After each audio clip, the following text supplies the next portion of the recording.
지난주 신규 실업수당 청구 건수는 154만 건을 기록했습니다. 2주 연속 200만 건 이하를 기록하면서 10주째 감소 추세를 이어가고 있습니다. 연방준비제도가 상당 기간 제로금리를 유지하겠다는 입장을 발표했습니다. 2, 3년 동안은 초저금리를 이어갈 수 있다는 전망입니다. 미국의 코로나19 사망자가 11만 5천 명을 넘었습니다. 9월에는 누적 사망자가 20만 명 가까이 늘어날 수 있다는 전망이 나왔습니다. 연방정부가 3가지 코로나19 백신 후보에 자금을 지원하고 핵심 연구를 수행할 계획이라고 밝혔습니다. 7월에는 모더나가 제3상 임상시험에 들어갑니다. 오는 7월 치러지는 뉴저지 예비선거를 위한 우편 투표용지가 어제부터 각 가정에 배달되고 있습니다. 펠팍 한인 유권자협회는 핫라인을 가동하고 한인들의 투표 참여를 지원하고 있습니다. 이상은 이 시각 주요 뉴스입니다. 시청자 여러분 안녕하십니까? KBN 뉴스입니다. 오늘 오후 4시 기준 미 전역의 코로나19 누적 확진자는 어제보다 17,059명 늘어난 208만 3,460명, 사망자는 758명이 늘어 11만 5,888명입니다. 이 가운데 뉴욕의 확진자는 681명이 늘어 40만 2,014명, 사망자는 55명이 늘어난 3만 735명, 뉴저지 확진자는 449명이 늘어나 16만 8,127명, 사망자는 73명이 늘어 12,540명으로 집계됐습니다. 첫 번째 소식입니다. 지난주 신규 실업수당 청구 건수는 154만 건을 기록했습니다. 2주 연속 200만 건 이하를 기록하면서 10주째 감소 추세를 이어가고 있습니다. 여전히 코로나19 사태로 인한 충격으로 역대 최고 수준을 유지하고 있지만 한때 700만 건에 육박했던 것에 비하면 크게 줄었습니다. 11일 노동부는 지난주 5월 31일부터 6월 6일까지 신규 실업수당 청구 건수가 154만 건을 기록했다고 밝혔습니다. 블룸버그 통신이 집계한 전문가 전망치 155만 건을 소폭 밑돌았습니다. 이에 따라 지난 12주 동안 신규 실업수당을 청구한 사람은 4,420만 명에 달했습니다. 최소 2주간 실업수당을 청구하는 계속 실업수당 청구 건수는 전주보다 33만 9천 건이 줄어든 2,090만 건을 기록했습니다. 신규 실업수당 청구를 한 사람 가운데 일부는 일터로 복귀했다는 의미로 해석할 수 있습니다. 신규 실업수당 청구 규모는 10주 연속 감소세를 보이면서 최악의 상황은 지났다는 평가가 나오고 있습니다. 지난 5월 비농업 일자리도 감소세가 지속될 것이라는 전문가들의 예상을 깨고 250만 개가 증가했습니다. 하지만 블룸버그 통신은 감소세가 완만하다면서 코로나19 충격에 따른 노동시장의 장기적 도전을 말해주고 있다고 전했습니다. 코로나19 이전의 상태로 돌아가기까지는 상당한 시간이 걸릴 것이라는 평가입니다. 로이터 통신도 노동시장이 코로나19로부터 치유되는 데는 수년이 걸릴 수 있다고 보도했습니다. 연방준비제도가 상당 기간 제로금리를 유지하겠다는 입장을 발표했습니다. 코로나19로 인한 충격이 해소되고 실물 경제가 정상화할 때까지는 기준금리를 동결하겠다는 입장인데요. 2, 3년간 동안은 초저금리를 이어갈 수 있다는 전망입니다. 연준은 10일 연방공개시장위원회 정례회의에서 기준금리를 기존 0.00부터 0.25%에서 동결했다고 밝혔습니다. 연준은 성명에서 코로나 바이러스로 인한 지속적인 공공보건 위기가 경제활동과 고용, 물가를 단기적으로 강하게 압박하고 중기적인 경제 전망에도 상당한 리스크를 부여하고 있다고 설명했습니다. 그러면서 도전적인 시기에 미국 경제를 지원하기 위해 모든 범위의 정책 수단을 동원하겠다고 밝혔습니다. 코로나19로 인한 경제활동 셧다운이 해소되고 실물 경제가 정상화할 때까지 기준금리를 동결하겠다는 의미로 해석됩니다. 자산 매입을 통한 유동성 공급을 확대하겠다는 입장도 거듭 내놨습니다. 한편 연준은 별도로 공개한 점도표에서 오는 2022년까지 제로금리가 유지될 것을 시사했습니다. 점도표는 연방공개시장위원회 위원들의 향후 금리 전망을 보여주는 지표인데 기준 금리 전망치 중간값은 올해 말과 내년 말, 2022년 말까지 모두 0.1%를 기록했습니다. 아울러 연준은 올해 미국 경제는 6.5% 마이너스 성장을 기록하고 내년에는 5% 플러스 성장을 회복할 것으로 전망했습니다.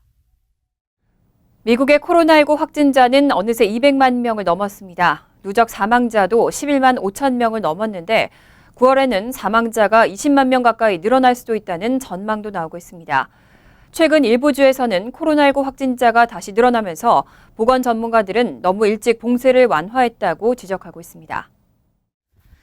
하버드대 국제보건연구소의 아시시자 소장은 10일 CNN 방송과의 인터뷰에서 확진 사례가 증가하지 않더라도 9월쯤에는 사망자가 20만 명에 도달할 것이라는 예측은 합당하다고 말했습니다.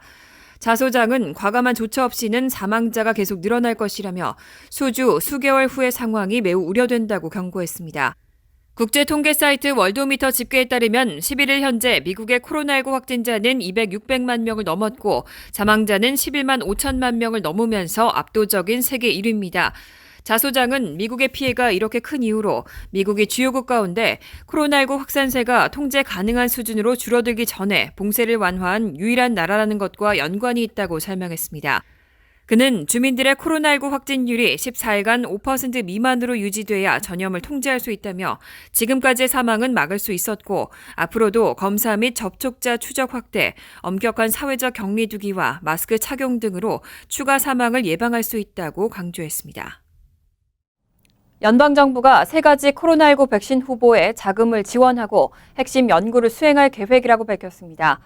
7월 모더나부터 8월 옥스퍼드 아스트라제네카, 9월에는 존슨앤존슨이 제3상 임상시험에 돌입할 계획입니다. 앤서니 파우치 국립알레르기 전염병 연구소 소장은 10일 CNN에 연방정부가 세계 민간 제약사의 실험용 백신에 자금을 지원하기로 했다고 밝혔습니다. 파우치 소장은 오는 7월에 모더나, 8월 옥스퍼드 아스트라제네카, 9월 존슨앤존슨이 각자 시험용 백신에 대해 제3상 임상시험에 돌입할 예정이라고 설명했습니다. 그는 초여름이면 최소 하나 이상의 백신 후보가 진전된 임상시험 단계에 있을 것으로 기대하고 있다며 전체 코로나19 백신 개발 노력의 좋은 소식이라고 강조했습니다. 세계 실험용 백신에 대한 임상시험은 50개 장소에서 진행될 예정입니다.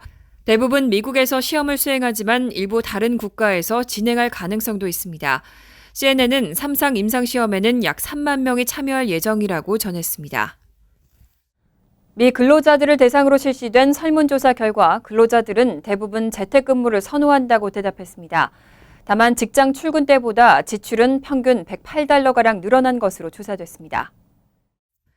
신용카드 서비스 비교업체인 크레딧카드닷컴이 지난달 재택근무 경험자 822명 등 성인 2,768명을 상대로 설문한 결과 근로자들은 재택근무를 선호하는 것으로 나타났습니다. 다만 재택근무 시 지출은 직장 출근 때보다 평균 $108 늘어난 것으로 조사됐습니다.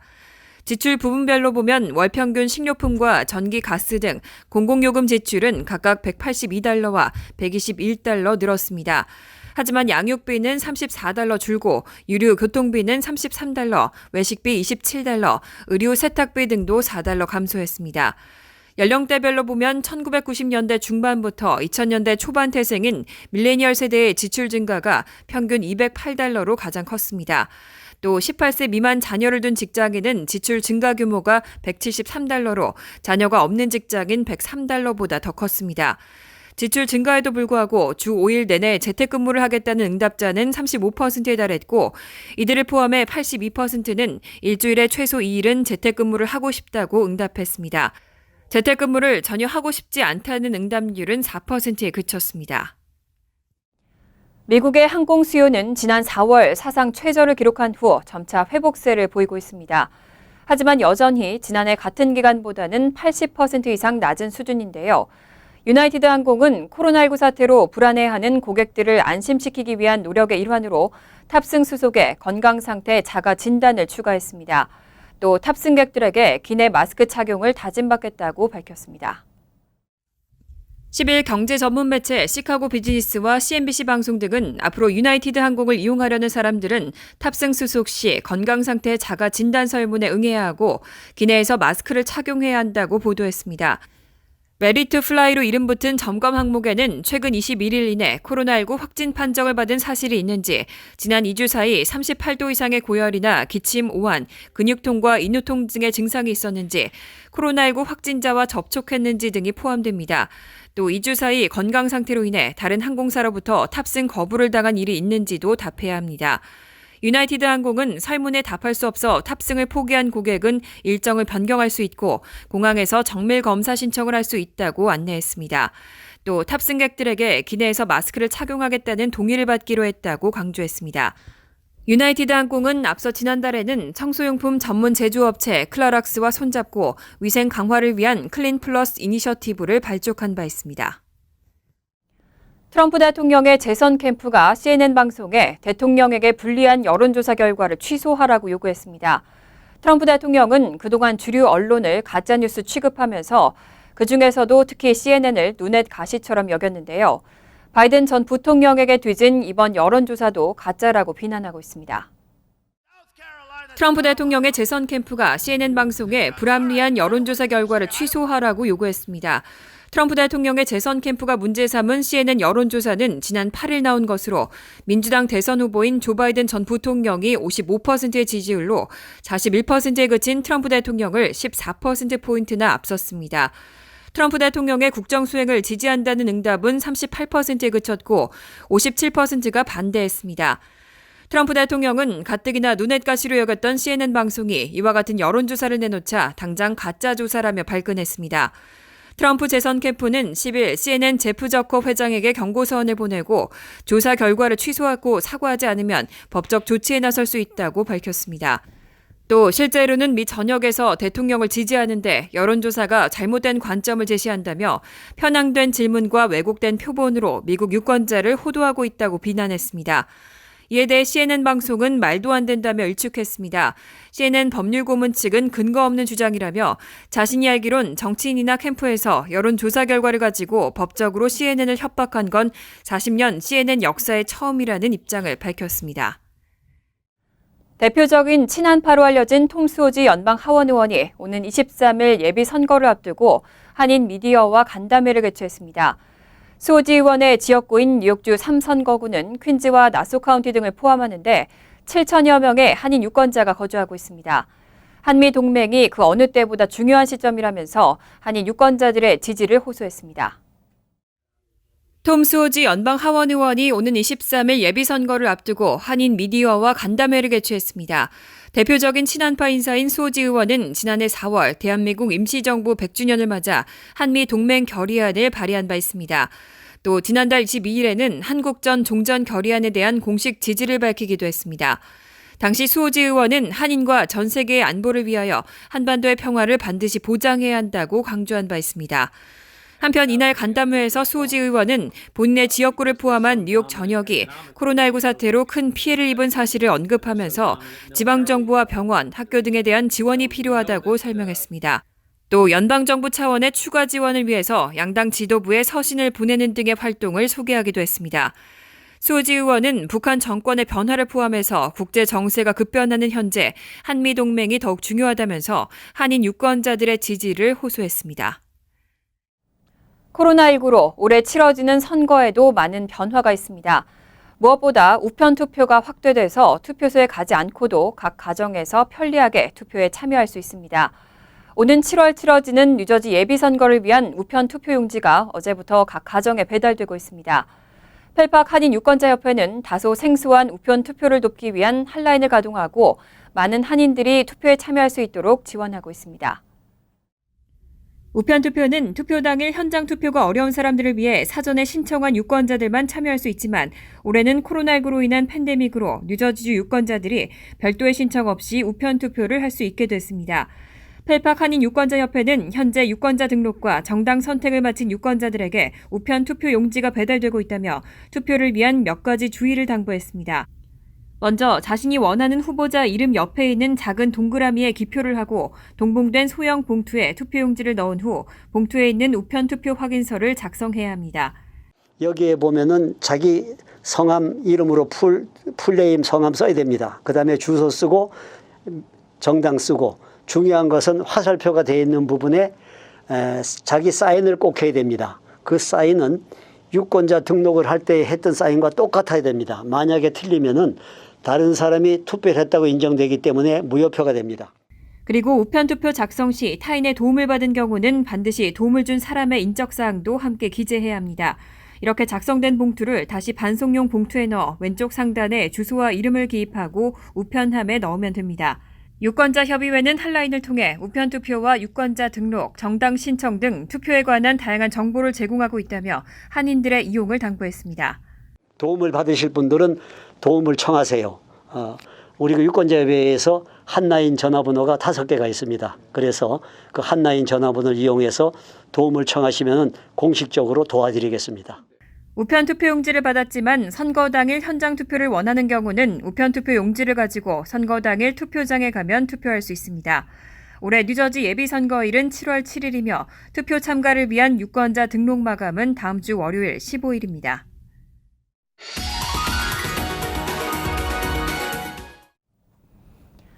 이어서 LA 지역 한인사회 소식입니다. 지난 2달여 동안 한인사회는 코로나19 사태로 적지 않은 피해를 입었습니다.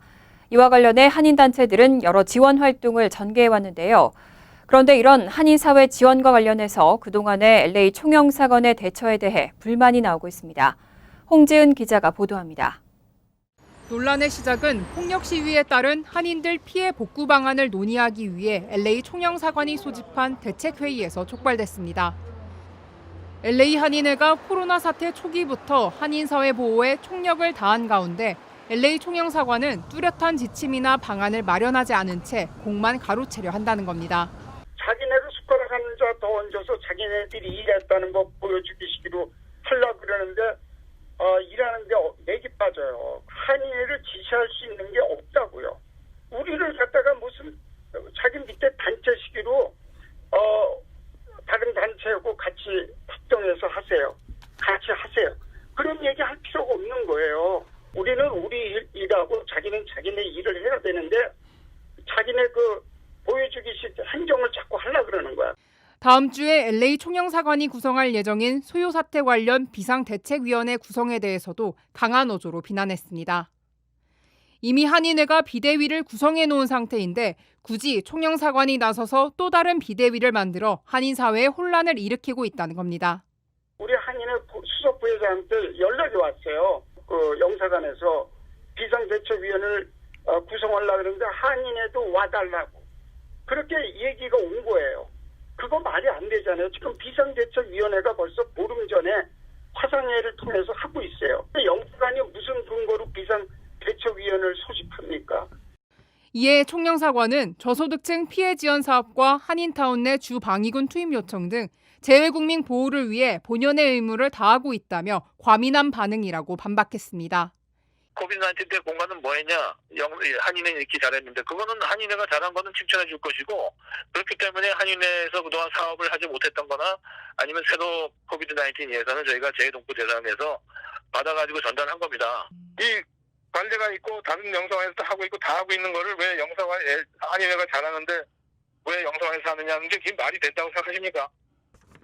한인회 측은 총영사관이 추진하는 비대위에는 참여하지 않겠다고 선언했습니다. 일부 한인단체 관계자들 사이에선 이번 갈등이 신임 총영사의 한인사회에 대한 소극적인 행보에서 비롯됐다는 지적도 나옵니다. 부임한 지 한 달여 가까이 됐지만 이벤트성 행사에 얼굴만 비추고 정작 다수 한인들의 목소리를 듣는 데에는 인색하다는 평가와 무관치 않다는 해석입니다. MBC 뉴스 홍지은입니다. LA 카운티는 금요일인 내일부터 경제 정상화 3단계에 돌입합니다. 바바라펠의 LA 카운티 보건국장은 오는 12일부터 경제활동 3단계에 돌입하고 헬스장, 데이캠프, 관중 없는 프로스포츠 경기장 등의 재개를 허용한다고 밝혔습니다.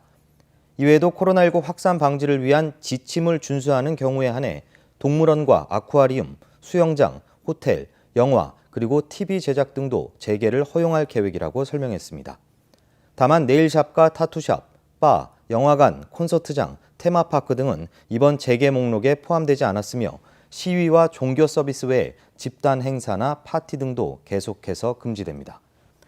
이런 가운데 LA 카운티의 코로나19 확진자 수는 1,275명이 추가돼 67,111명으로 집계됐고 사망자 수는 61명이 추가되면서 총 2,768명으로 늘었습니다. 간추린 소식입니다. 뉴욕주와 뉴저지주가 코로나19 사태 가운데 피해를 당하고 있는 홈리스를 위해 연방정부로부터 지원금을 받게 됐습니다. 주택도시개발부는 9일 코로나19 감염 위기에 처해 있는 각 지역의 홈리스 문제에 대처하기 위해 뉴욕주의 4억 달러를, 뉴저지주의 5,700만 달러를 지원하기로 했다고 발표했습니다. 지원금은 추후 상환 의무가 없는 보조금 형식의 비상사태 지원금으로 쉘터 확장과 코로나19 검진, 치료 등에 쓰이게 됩니다. 코로나19 사태로 올여름 한국에서 열릴 예정이었던 재외동포 초청 행사들이 잇따라 취소되고 있습니다. 재외동포재단은 7월과 8월 중 개최할 예정이었던 2020 재외동포 중고생 및 대학생 모국연수와 한글학교 교사, 교장 초청 연수도 취소했다고 밝혔습니다. 재외동포재단은 또 올해 9월 세계 한인 회장대회를 온라인으로 개최하는 방안을 추진하고 있다고 전했습니다. 한국 외교부는 지난달 20일 하와이를 방문한 한국인 A씨가 호텔에서 2주 의무격리 규정을 위반한 사실이 적발돼 지난 8일 호놀룰루 경찰에 뒤늦게 체포됐다고 밝혔습니다. A씨는 의무격리 위반 사실을 경찰에 시인하고 체포 당일 보석금을 내고 풀려난 상태입니다. 하와이주에서는 의무격리 위반 시 체포와 함께 최대 $5,000 벌금 또는 1년 이하의 징역 부과, 벌금 징역 동시 부과 등 엄격한 법 집행이 이루어지고 있습니다. 퀸즈 라과디아 공항의 터미널 B가 새 단장을 끝내고 13일부터 본격적인 가동에 들어갑니다. 앤드류 쿠오모 뉴욕 주지사는 10일 라과디아 공항의 중앙 터미널로 사용되고 있는 터미널 B를 방문해 13일 공식 개장에 앞서 테이프 커팅 행사를 개최했습니다.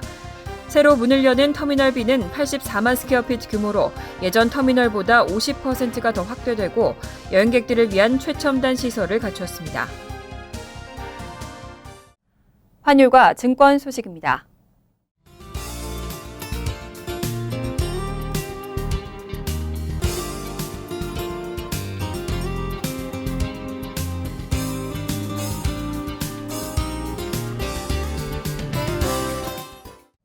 이어서 날씨입니다.